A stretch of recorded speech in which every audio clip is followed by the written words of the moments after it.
everybody. Welcome to Project HR, a podcast dedicated to building better workplaces. I'm your host, Beth Pilgreen. It's an unfortunate fact that most of us, to some degree or another, have had to deal with toxicity in the workplace. In fact, toxic workplaces are a primary reason workers leave their jobs, and leadership is often held responsible for its presence, and rightly so. So what do we mean when we talk about toxicity, and how can leaders head it off in their own workplaces? Today's guest has written what he calls a survival guide for toxic workplaces and offers a bold new approach to addressing these issues. Here to talk about his book, The Arsonist in the Office, Fireproofing Your Life Against Toxic Coworkers, Bosses, Employees, and Cultures, let's welcome Pete Havel. Pete, we are so glad to have you on the show. Great to be on. Thanks for having me. Yeah. So the name of your book is appropriately toxic in and of itself, The Arsonist in the Office. How did you land on this title? Through the School of Hard Knocks. I just to give a real brief recap of my story, my book weaves a lot of management principles into an experience that I had. And it revolves around being blindsided when I was hired into a job that looked phenomenal, but I was told just hours into the job that I had been hired to work with the untouchable, litigation-happy, complaint-filing fanatic that they called the arsonist. Oh, wow. Lucky you. It was quite a surprise. Yeah, I'll bet.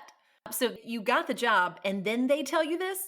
Absolutely. I took the job. Everything looked right. The salary, the benefits. And that was what I thought about at the time. I've learned a lot since then that there's lots of other things you need to ask. But those things that checked the boxes that had always been important to me because I had worked in great cultures up until that point were the only things that I knew to matter to me.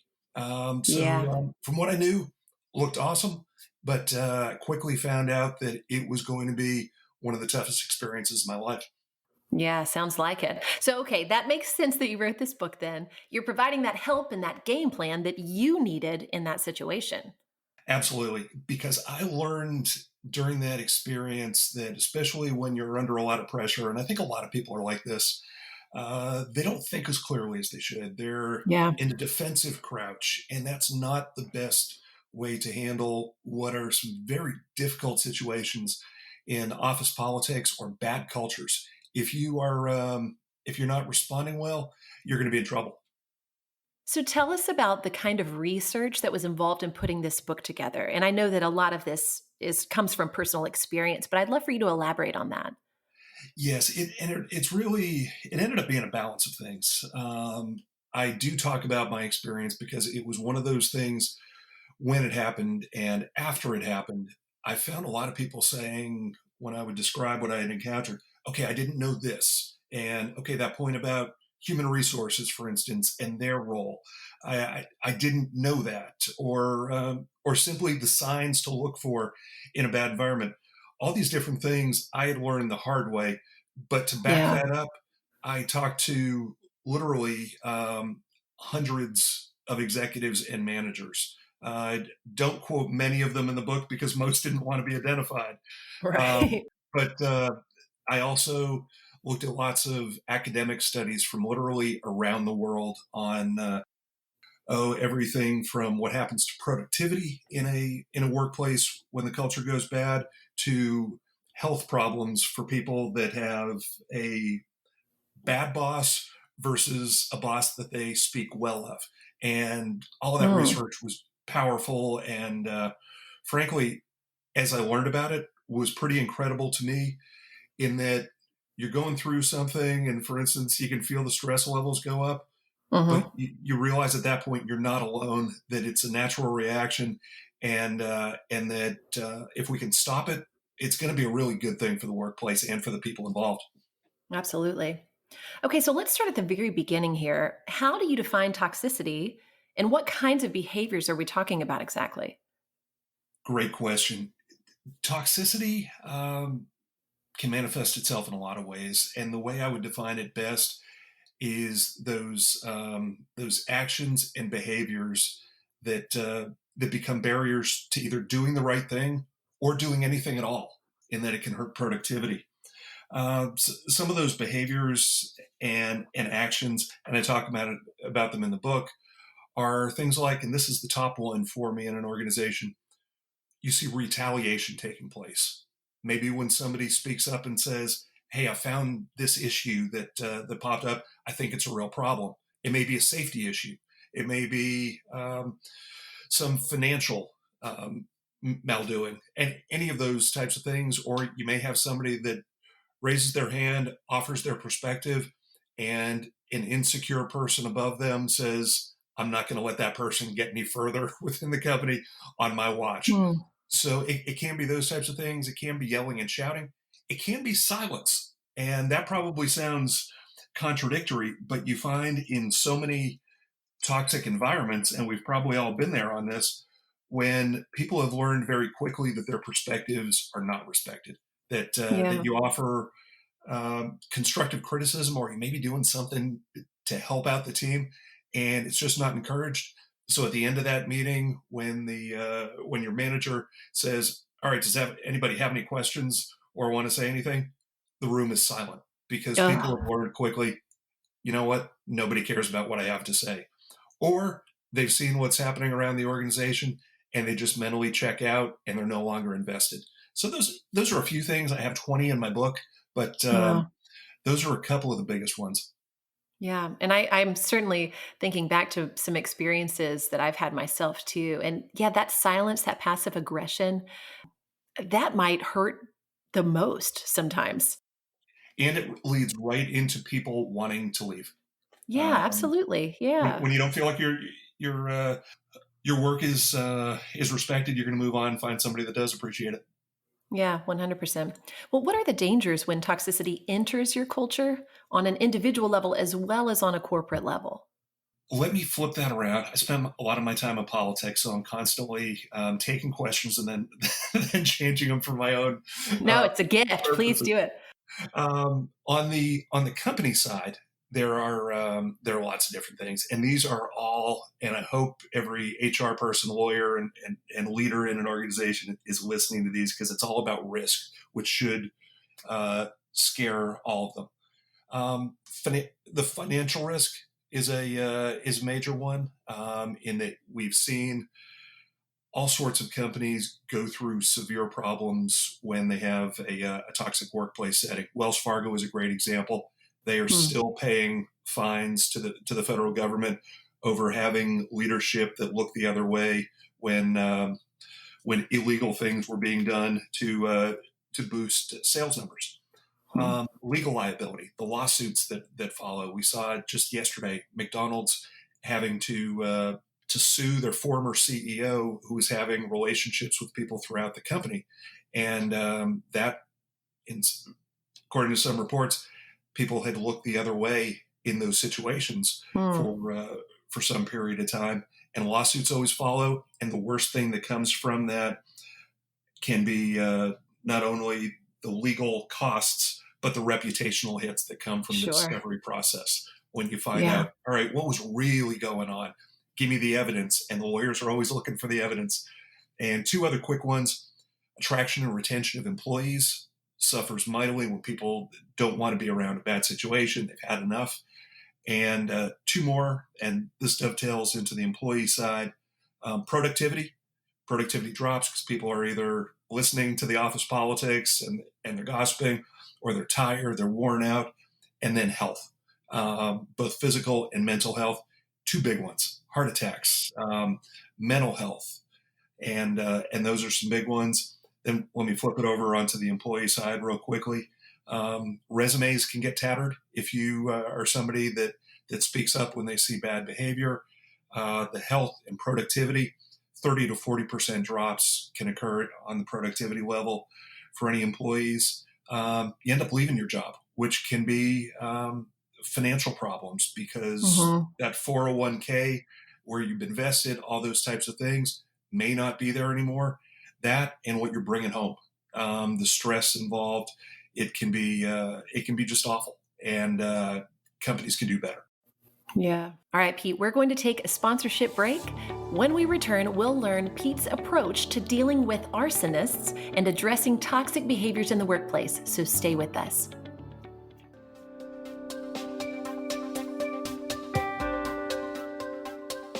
No one likes dealing with a crisis, but there are certain things we can prevent, and harassment in the workplace is one of them.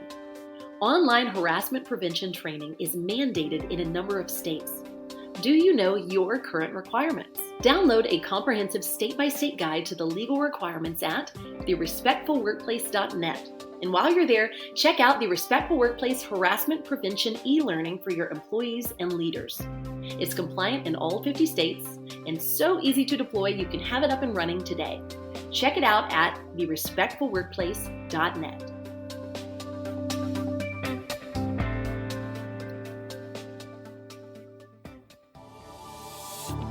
We're back with Pete Havel, author of The Arsonist in the Office, Fireproofing Your Life Against Toxic Coworkers, Bosses, Employees, and Cultures. So Pete, who would you say bears the responsibility for keeping workplaces free from toxicity? I'll give a two-part answer on that, and they contradict each other. Okay, fun. First and foremost, it's leadership, and secondly, the answer is going to be everybody. But let me start with the leadership first, because they play the most important role.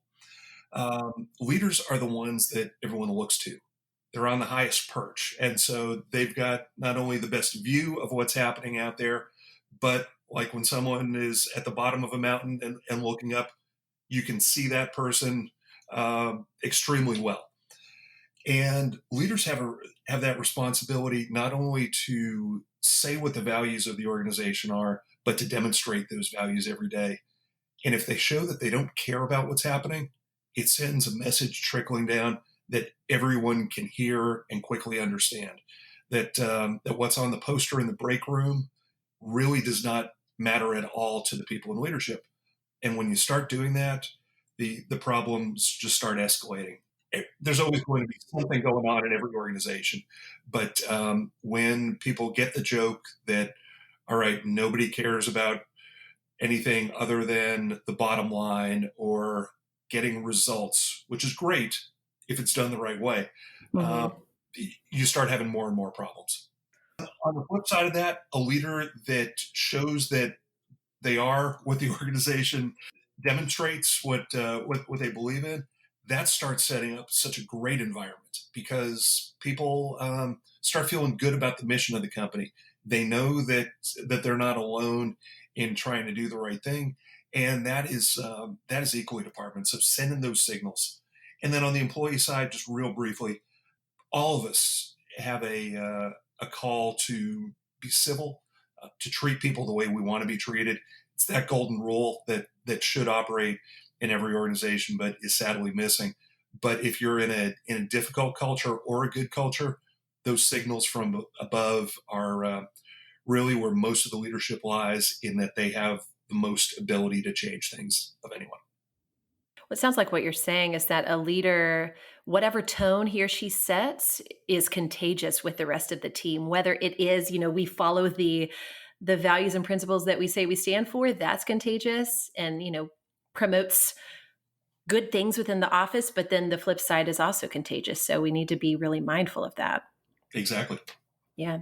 Well, you consider this book to be a call to action. What do you hope happens when somebody reads your book? The Arsonist in the Office is designed for a few different audiences. I was the guy that was caught in the middle, but I couldn't affect my culture, and so it's for that person. And then it's also for the managers and the leaders of the company. So, and I hear from CEOs every week that are leading organizations and say, you know what, I've been dealing, or I should say, I haven't been dealing with some issues in my company, and you just made me realize that I need to. Thank you. Or I constantly hear from those people that are trying to manage through a situation that are, may manage 8, 10, 20 people, but have essentially been told, look, don't bring me any issues. Don't bring me any problems. Any problems are your problems. And managers feel paralyzed. And then the last group, certainly not least, is the people that are stuck in the middle, that have been put next to that arsonist that burns everything down in their path, that creates the problems, that lights the fires. And those people I hear from regularly.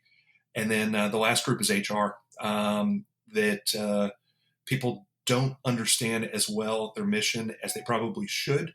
Um, People outside of HR don't understand HR's mission as well, and that HR people are at times stuck with a bad hand in that they can only be successful when the leadership of a company allows them to be, gives them the tools, gives them the ability to, frankly, often follow the policies that are there on paper, but are not used in practice because of leadership issues. Is there a typical arsonist profile that leaders should be on the lookout for within their team? There is, and there's certain traits, and I won't go into it more than to say what I did when writing this book. I had a title in mind because of that very vivid picture I painted earlier. But when you look at what arsonists are in the real world, those people we see that started forest fires, etc.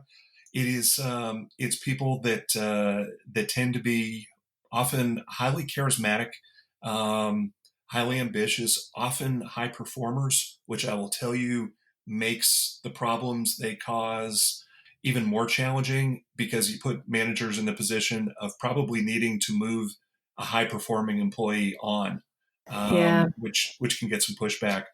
But they're people that often use revenge as a tool, that create dissent, that are the gossipers, that are willing to take the steps that frankly most people won't, to cause trouble for other people.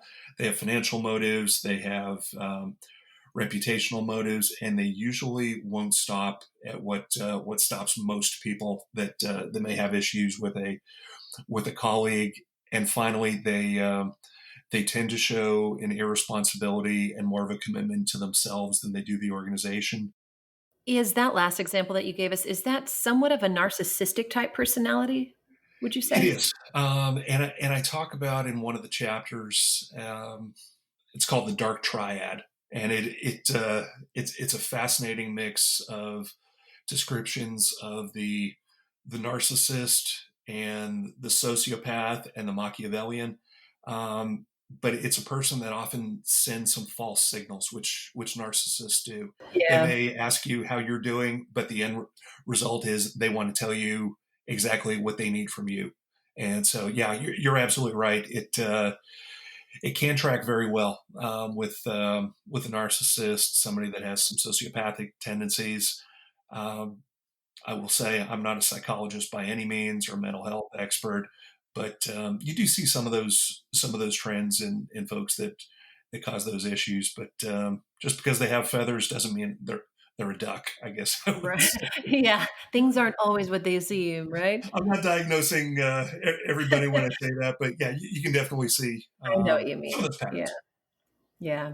Well, how can a leader or an employee for that matter accurately judge the toxicity of their own workplace? Because we all have bad days, right? Absolutely, there's that old saying that was used by a Supreme Court justice years ago of, and the issue involved something far different, but I know it when I see it. And what a leader should look at is how much time are my people spending on personalities, Hmm. on specific personalities That's a great point. within the office. Is it affecting our ability to lead? Is it affecting our ability to be productive? And then going through all those different costs of the legal, the financial, the reputational, all those different things I talked about before. Is it worth it? The problem Mhm. is on these things, so many companies stop at the financial and don't look at anything else. They just say, "Well, yeah, that employee makes us a lot of money, so I don't want to touch this." But what they're missing is everything else in the math equation, or just the simply the right thing to do equation that stops them from taking Yeah. action. Yeah. Yeah, because if you think about it, like you've already mentioned, the energy that it takes away from the whole team, the productivity that that affects in and of itself. Yeah, a lot of ramifications there. What are the toxic top 20? And can you share some of those with us? So the toxic top 20 is my list of the things. If you're going through trying to figure out what am I dealing with here, whether you're the leader or somewhere else in the company, I talked about a couple of them, retaliation and yelling, but humiliation is a big one. When somebody pops their head up and says, "Hey, about I think such and such about this problem," and they're just mocked. Another one is employee feedback. Do you ever hear any of it? Again, what happens to people that speak up? Whistleblowers. And when I talk about this in the book, there's two different types of people that can be labeled a whistleblower.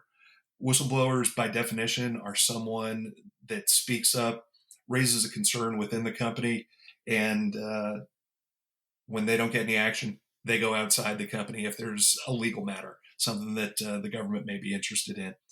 But there's those other people that raise a concern inside the company, leave it at that still find themselves out of a job and are punished. And I call those smoke detectors, people that see a fire taking place, alert somebody, but then find out months or weeks, days, even a year later, when the company is able to take action against them, that they were taken out, in what almost feels like a mafia style hit that we see in The Yeah. Godfather. Yeah. They're taken out professionally, and they are harmed by it, or it may just be a promotion that they don't get. And then you've got things such as that the health issues, but that last thing is lots and lots of gossip. When no one trusts the company to give them kind of the straight deal on what's happening, people are going to make their own calls on what's going on in the company, and that can lead to all sorts of problems. The craziest thing about it, though, is when the company starts losing their credibility, lots of things start leaking from the inside, and you may get better information than you ever did before, in that everybody's talking, and some of it may even be accurate. Wow. Okay, so let's say you're a leader who has identified some of these behaviors in the workplace and you want to nip it in the bud quickly. How do you begin fireproofing your workspaces? One of the biggest things that you can do, and any leader can do, is if they have an issue, think through it, think through the answers, meet with the people you need to, but address it. We're seeing in our world right now that taking steps to reduce risk matters a lot, and in the workplace, when it's an issue, take care of it and address it. Find out what the causes are of the problem, and have a plan to take action, not just to bury it or pass it on to somebody else. Those whether it's the virus of today or a stage 4 cancer or a wildfire, none of those really get a whole lot better if you just kind of say, well, let's check back in 6 months. You got to deal with it. Yeah, you That's the can't big. ignore it. So tell me about firefighting. Sure. Firefighting, and it can take a lot of different steps and dovetails with the fireproofing that we're talking about. Um, Firefighting means taking action when you see an issue, dealing with whether it be personnel matters that you have, or frankly a legal concern. Doing all those different things from the beginning of an employee's time in the company to what's hopefully a long tenure in the company, but starting off asking the right types of questions in an interview, finding out if somebody's a good fit, getting to know them before they enter the company, checking references, which when I talk to a lot of folks in the recruiting and HR business, has become one of those things that is kind of passed through, understandably, because we don't know who we're talking to at the end of the line, or we don't want to ask too many questions, or in some cases, we just want to check that box to be able to say we talked to the references. But if you think about it, a company can be harmed greatly by making the wrong kind of hire. And why wouldn't you want to do that at the beginning rather than at the end in what something may cost the money a whole lot of money? Do it at the beginning. And then through that process, when you have issues with employees or you're learning that, okay, something is wrong here, identify that problem. Don't just let it fester. And what role does HR play in these fireproofing and firefighting efforts? They play a huge role. Definitely not as much as leadership, because so much of the tone that HR has to set is set by the leadership in a company. But Mhm. HR are folks that I think instinctively know what the right things are to do because they're experts in policy, they're following the trends, and they should serve as educators of leadership. They should be risk mitigators to say, hey, we've got an issue here that can blow up in our faces in a whole lot of different ways. But that necessitates HR leaders being given a seat at the table. It means that they're not just called on to to clean up the spill on aisle 3 in some department, that they are actually, as the process is going through, treated with the respect that they deserve and brought in as somebody that's in those decisions and not just short order cooks to take care of whatever leadership is whipped up as a solution, which can be the right thing to do, but maybe just a terrible idea that's going to cause a lot of problems down the line. Pete, we're going to take another quick break. We'll be right back after this. You're listening to the Project HR podcast. I'm your host, Beth Pilgreen, and our guest today is Pete Havel, author of The Arsonist in the Office, Fireproofing Your Life Against Toxic Coworkers, Bosses, Employees, and Cultures. We are back. Pete, in your book, you also talk about not just being reactive to toxicity, but being proactive by actually fireproofing your hiring process. Can you tell us more about that? Absolutely. There are all sorts of questions that people can ask, and this can take a little bit more time, but it's so vital. You want to find out if that person is a team player, and I don't mean that in a good old boy type of way, but someone that is going to work well with your team, and that means a few different things. One, if your culture will generate these types of options in employees, you want to have an employee referral plan. But frankly, what that means is you're going to need employees that want to refer their friends to your company. And if you're not able to do that, you may have some cultural problems to start with. But you want to have people that are fit. You want to ask questions. You want to put, and this, of course, is a little bit more difficult right now, put people in a room with your team or allow your team to get to know them, because more than one set of eyes on a hire and in the process is better than fewer. You want to ask the right types of questions, and I cover a bunch of these in the book. One of them is asking people what they thought of their last employer, their last company, and you may get some interesting results out of that, where you realize that this person is frankly doesn't have the political smarts to not trash their last employer. Hmm. You want somebody with credibility in that way. So asking some good questions, and I'll leave you with this one, but it plays into that mode of thinking through this person, getting to know them well. Walt Bettinger, the now CEO of Charles Schwab, used to take people out to breakfast. Some of the most important hires to him. He'd invite them to breakfast at a restaurant. He'd get there 15 or 20 minutes early and call the waiter or waitress over and say, okay, I don't know what this person is going to order, but I need you to mess it up.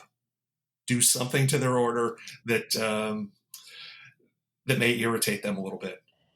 And they would do it. Great idea. And when that came, when the omelet comes screwed up and it's supposed to have bacon and instead it's topped with mushrooms, whatever it was, Walt wanted to find out how this person reacted.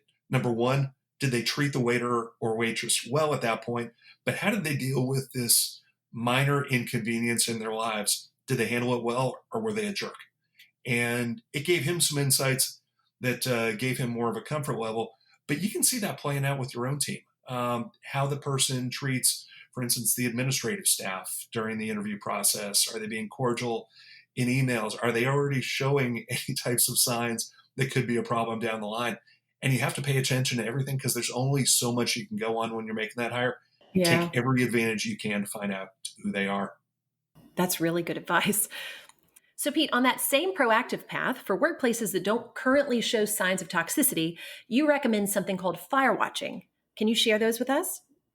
Yes, fire watching is part of my method for people, and especially with the high unemployment rates we have right now.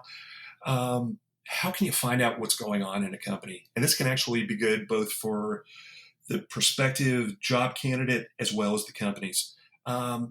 It's looking under the hood, frankly, when you're not inside the company to find out what's going on there, to find out whether you're walking into a great situation in a new job or you're walking into a disaster. So it's things like going to Glassdoor reviews. It is jumping on LinkedIn, identifying people that have worked for the company previously, and just sending them a quick message saying, "Do you have a few minutes to talk? Want to find out what your experience was at Beth's flower shop?" You ask a few questions that give you some insights, and do the due diligence online, looking at words like the company name plus scandal, company name plus lawsuits, punching those into Google or your favorite search engine, and just finding out what appears. And you may learn some things there. And also watch what happens in the interview process. Are they organized? Do they seem to have, frankly, read your resume before you walked in? I liken it much to the dating process, that usually a bad first date is not going to lead to great dates after that. Look at the interview process the same way. People are on their best behavior during that relationship building time. And if it's not a good start, chances are you're going to want to watch very carefully what happens from there, because that may be the best you get. It's really good advice there, Pete. And I don't want this conversation to end without talking about the fact that you are a speaker, a consultant, and you also offer training for organizations on the topic of toxicity. Tell us more about those programs and where our listeners can go to find out more about them. Sure. And to contact me, folks can go to petehavel.com, Pete, P-E-T-E, and then H-A-V as in victory, E-L.com. What I do is help organizations fix their problems. My book is very straightforward, that it's not rocket science to identify issues. Companies know they have issues, but what they need to do is set up a process to fix things that they know are broken, and I do that. So I'm speaking these days to everything from law enforcement groups to churches to businesses, chambers of commerce, and educating them about what can happen when things go wrong, but also talking with them about how you can flip things around and make them right. So people want more information on how we do and what I do in that regard. Yeah, reach out to me, and then if they want, just give me a call. My number is 855-NO-ARSON. Perfect. How did you get that? That's great. And just so everybody knows it's listening, links to Pete Havel's website, as well as a link to buy The Arsonist in the Office, will be included in this episode's companion guide. So be sure to sign up for it today at projectionsinc.com/podcast. Right now, though, Pete, it's time for our lightning round questions. And these are questions we ask every guest of the podcast. Are you ready? I'm ready. Let's do it. All right. Topic showdown. In this episode, we've been talking about fireproofing your workplace and your career against arsonists. In keeping with this fiery theme, in your opinion, which of these songs serves as a better soundtrack to your book? Billy Joel's We Didn't Start the Fire, or the Tramp's classic Disco Inferno? All right, I am going through in my head my knowledge of both of these songs, lyrics, just pouring through right now. All right, I'm going to answer it. Both actually apply. How's this? Billy Joel says, "No, we didn't light it, but we tried to fight it." That's some pretty good management techniques there. Even though you didn't start the problem, you've got to deal with the issue. Yeah, you got to put it out. Now, Disco Inferno, On the flip side of that, sometimes you've got an absolute mess on your hands. And I've talked to some CEOs that have been in this issue when they take on something that almost feels like something out of the Game of Thrones. They've got such a crazy culture and problems emerging. And there's that line in Disco Inferno that says, burn that mother down. Sometimes you have to start fresh. So how's that? No, I like that. That's a great answer, and it's perfect for what we've talked about. What's the best book you've read recently? The one that has become kind of my guide to everything, and I liken myself to, I call myself at times the accidental author, because I had no intentions of writing a book ever. I had that moment when I needed to tell my story. A book for any good author is Keys to Great Writing. And then I learned a lot there to be brief, concise, and just get it done when you have something to say. And then the other one is a great leadership book for anybody that just needs a basic guide to how to treat people better and inspire your people, is my buddy John Rennie's book, I Have the Watch. Awesome guide with a little bit of a naval flair to it. Oh, great. What's your favorite thing about working as a consultant and trainer? The things I love are probably the things that come back to bite me too. You have lots of independence. You can do whatever you want to, and you can work your own hours and help unlimited people. But there's a flip side to all of those things as well, in that working your own hours often turns out to be about 16 to 18 hours a day. And the independence means you are responsible at all times for your success. And that is an awesome thing and also a scary thing at the same time. So it always has its moments, but at times, you find yourself thinking, oh my gosh, if I catch a cold, my company shuts down. And there's a certain fear that comes with that as well. But it's an incredible blessing. Yeah, I can relate. That's great. What's the best piece of advice you've ever been given? To stop thinking and start doing. That instinctively, we usually, if we've been monitoring a situation or have some expertise in an area, we spend so much time trying to turn something that is about 95% done into a 100% masterpiece. And that can impede a lot of great stuff we want to do. So if you know what needs to be done, do it. I love it. Very wise. Who or what inspires you? Oh gosh, my book tells my story, and some experiences about, frankly, a thing I really hadn't focused on at all, and that was the culture of an organization. So my experience at that moment, what I went through, drives me a little bit, but also my faith, my family, and the reality that I have tuition bills popping up every month that never seem to disappear, and that drives me too. My daughter's turning, she turned 17 this month. We've got college in the near future. So, nothing drives you more than that. Yep, I can totally see that. Well, Pete, thanks so much for joining me today on this week's episode of Project HR. Beth, thanks for having me. This was great. Yes, I loved getting to talk to you. Thanks also to our listeners. And remember, every week we take notes on the podcast, creating an episode companion. If you'd like to get the companion for this episode, you can find it at projectionsinc.com/podcast. If you'd like to be on Project HR or know someone who would, feel free to email us at projecthr@projectionsinc.com.